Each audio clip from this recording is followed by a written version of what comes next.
Everyone, आप सब कैसे हो? आई होप कि आप सब अच्छे होंगे। तो चलिए आज का हमारे इस वीडियो में आप लोगों का भर भर के स्वागत है। बहुत सारा प्यार दीजिएगा और वीडियो ज़रूर वॉच करिएगा, क्योंकि थोड़ा बहुत एल्डी ग्रेड बायोलॉजी MCQ से आधारित जो सीरीज ब्रायोफाइटा का टॉपिक चल रहा था, वो कुछ क्वेश्चन शेष रह गए थे पार्ट 2। तो हमने सोचा चलो उसको आज हम कंप्लीट ही करा देते हैं। तो हमने कवर करवा दिया। आप लोग जाइए, पढ़िए, बहुत सारा प्यार दीजिए और ज़रूर वीडियो देखिएगा, वॉच करिएगा, एक नज़र ज़रूर शुरू से लेकर लास्ट तक देखिएगा, ताकि आप लोगों को मदद मिलेगा। अच्छे से पढ़िए, अच्छा एग्जाम दे के आइए। तो चलिए हम अगले टॉपिक की तरफ बढ़ते हैं। Thanks for watching my video. तो चलिए बिना टाइम वेस्ट करते हुए हम अगले क्वेश्चंस की तरफ बढ़ते हैं। तो हमारा पहला क्वेश्चन है कि मांस के लिए निम्नलिखित में से किस व्यवस्था में लैंगिक अंग उपाश्रित होते हैं? क्या होता है?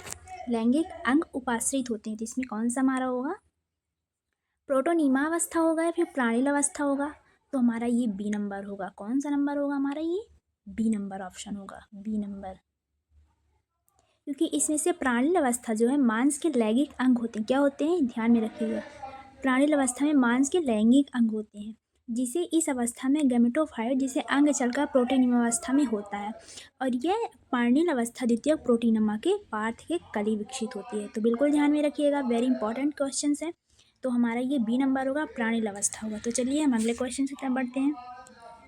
तो दूसरा नंबर हमारा क्वेश्चन है कि मांस के कैप्सूल का कौन सा भाग अगुणित होता है? क्या पूछ रहे हैं? मांस के कैसा कैप्सूल का भाग कौन सा अगुणित होता है? तो हमारा कैलिस्ट्रा होगा, फिर प्रच्छाद होगा, फिर वलय होगा, स्तंभिका होगा। तो आप लोग बताइए। तो हमारा ये कैलिस्ट्रा होगा। क्या होगा?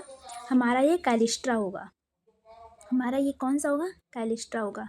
बिल्कुल ध्यान में रखिएगा, क्योंकि मांस के कैप्सूल की कैलेप्ट्रा अगुणित होती है। क्या होती है? अगुणित होती है।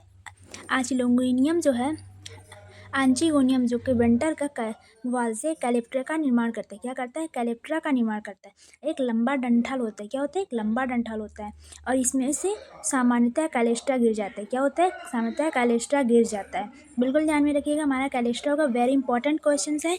तो बिल्कुल स्किप नहीं करिएगा। आई होप कि आप लोगों को समझ में भी आ रहा होगा हमारा वीडियो। जो भी बचा था ब्रायोफाइट्स का, जो भी पार्ट 2 बचा था, जो बचा कुचा था, तो मैं सोची उसको कंप्लीट करवा देती हूँ। तो तीसरा नंबर है हमारा कि ब्रायोफाइट्स में अगुणित पी का प्रतिनिधित्व होता है। तो हमारा इलेटर्स में होता है, सीटा में होगा, कैलिस्ट्रा में होगा, कोलुमेन में होगा। तो बिल्कुल हमारा कैलिस्ट्रा में होगा। किस में होगा? कैलिस्ट्रा में होगा, क्योंकि कैलिप्ट्रा जो है ब्रायोफाइट्स के एकमात्र ऐसा अंग है। क्या है? ब्रायोफाइट्स का एक ऐसा मात्र अंग है जो कि स्पोरोफाइट के शीर्ष को कवर करता है। क्या करता है? स्पोरोफाइट के शीर्ष को कवर कर लेता है। स्पोरोजियम जो है अग्रसूत्री विभाजन में न हो जाए, इसलिए मास कैप्सूला बनता है। क्या बनता है? मास कैप्सूला बनता है। तो चलिए अगले क्वेश्चन की तरफ हम बढ़ते हैं। वेरी इंपॉर्टेंट क्वेश्चन है। तो हमारा ये 7वां नंबर है कि मांस के स्पोरोफाइट का कैलिप्ट्रा क्या होता है? तो हमारा ये मांस के स्पोरोफाइट का कैलिप्ट्रा क्या होता है? तो हमारा ये अगुणित होगा। क्या होगा? हमारा अगुणित होगा, क्योंकि कैलिप्ट्रा कोश का एक परत में जो कार्ड और कैपाल के ऊपर एक हुड बनाता है, उसमें से आर्कियमीनियम की दीवार से विकसित होती है। क्या होती है?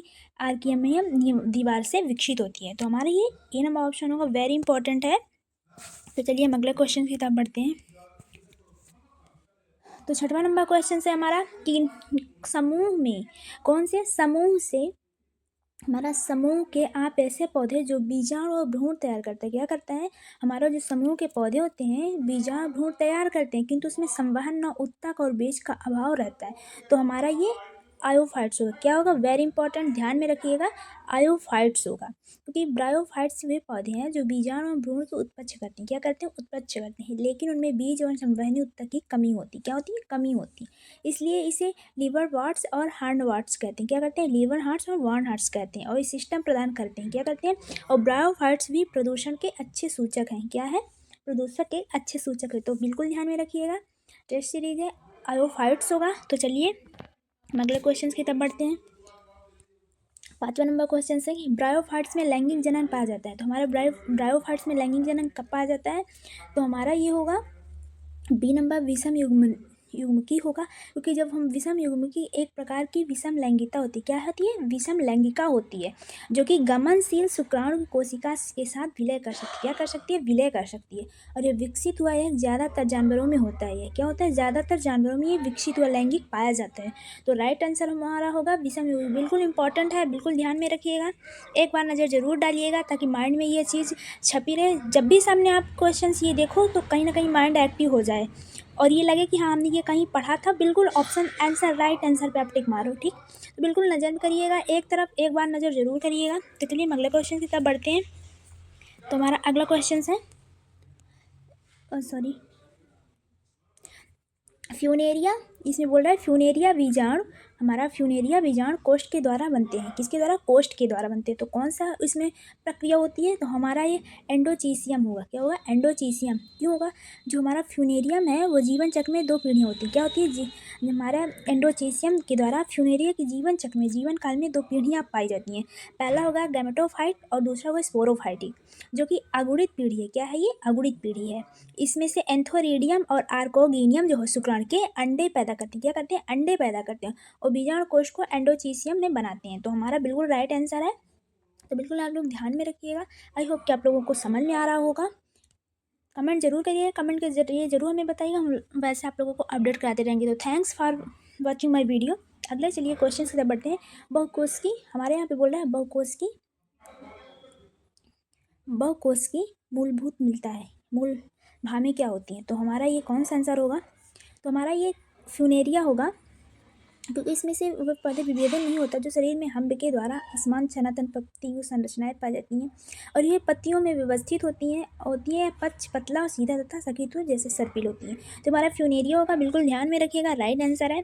तो चलिए हम क्वेश्चन नंबर 2 में चलते हैं। जो भी बचा हुआ था तो हमने आज कंप्लीट करा दिया।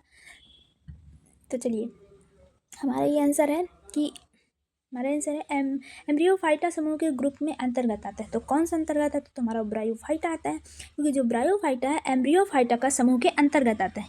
ब्रायोफाइटा हमारा एम्ब्रियोफाइटा समूह के अंतर्गत आता है। बिल्कुल ध्यान में रखिए, जो हमारे हरे पौधे होते हैं एम्ब्रियोफाइट्स के अंतर्गत वर्गीकृत किया जाता है। क्या?